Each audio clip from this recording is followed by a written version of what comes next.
super similar. I think, yeah,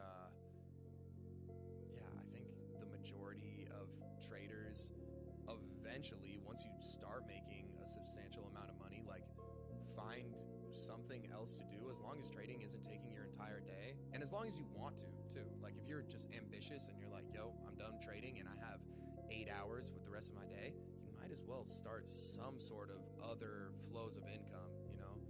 I think it's a mindset of a trader too. Like people that are even thinking about trading, they're already not normal. Like they're not choosing the normal path of school, university degree. They're like, I want to do more, and that usually means you're a bit more ambitious and you end up doing a lot more with your time.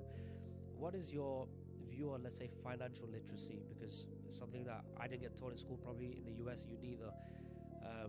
And a lot of people don't think about it because they're like, I just need to get money. Forget financial literacy and how to invest and so forth. Like, I just need something. Yeah. When you do start to tick that box of like, okay, I've got cash flow, I've got money coming in from multiple areas, what do you do with the reserves to not end up just spending it? Obviously, there's part that you spend.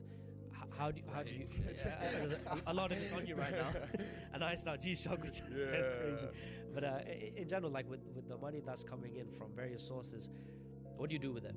Especially because you have tax advantages. You have a lot more than someone else that's just sitting in the US. Yeah, I mean, I think for me, it's just like I have a wealth manager, so Okay. I bring in a whole bunch of money. And then for me, because I'm in the market so much, I would prefer not to be trying to predict my own investments. I just throw cash his way. He gets me into private equity deals.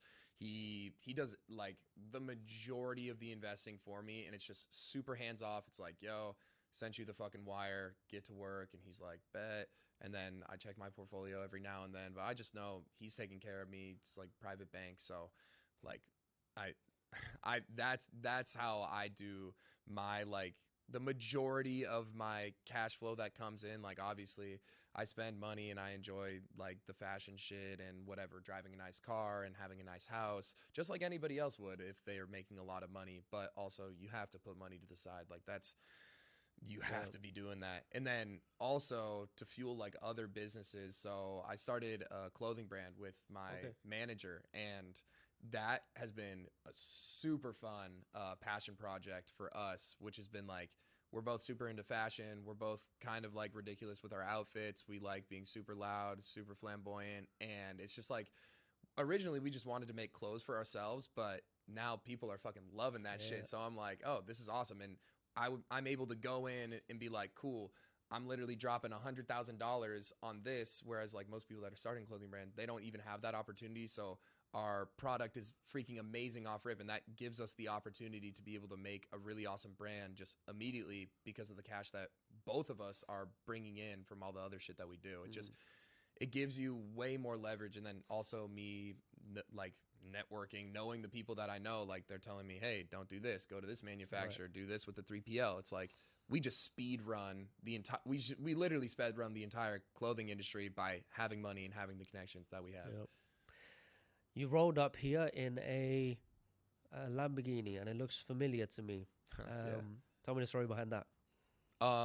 Yeah, shout out Iman. Iman gave me the Storado.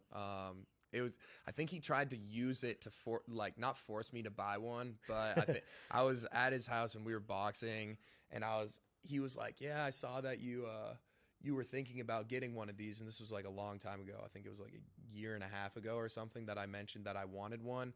And I was like, yeah, I don't really fit in most Lambos because I'm like a tall guy. And he was like, oh, sit in it. And I'm like, okay, bet. I sit in it. I'm like, wow, this is pretty comfy. And then he's like, Johnson, give him the key. And I'm like, okay, bet.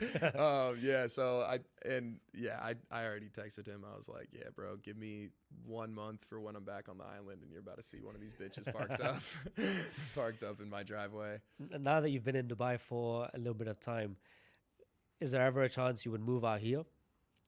Nah, just because the taxes wouldn't like of work course, for me. For you, So it's, in the US, you got a whole nother headache. yeah, Fair enough. yeah. And I love Puerto Rico. I don't I like cities, but I prefer being, like I said, I'm an introvert. So in Puerto Rico, people know me out there, but I'm only moving in like gated, highly secured places. Like I just get a little bit overwhelmed. Like when I go to Miami, it's like, man, we're flicking up on every single block. And don't get me wrong, I love taking pictures with people. I love meeting people, but again, I'm just an introvert, and it's just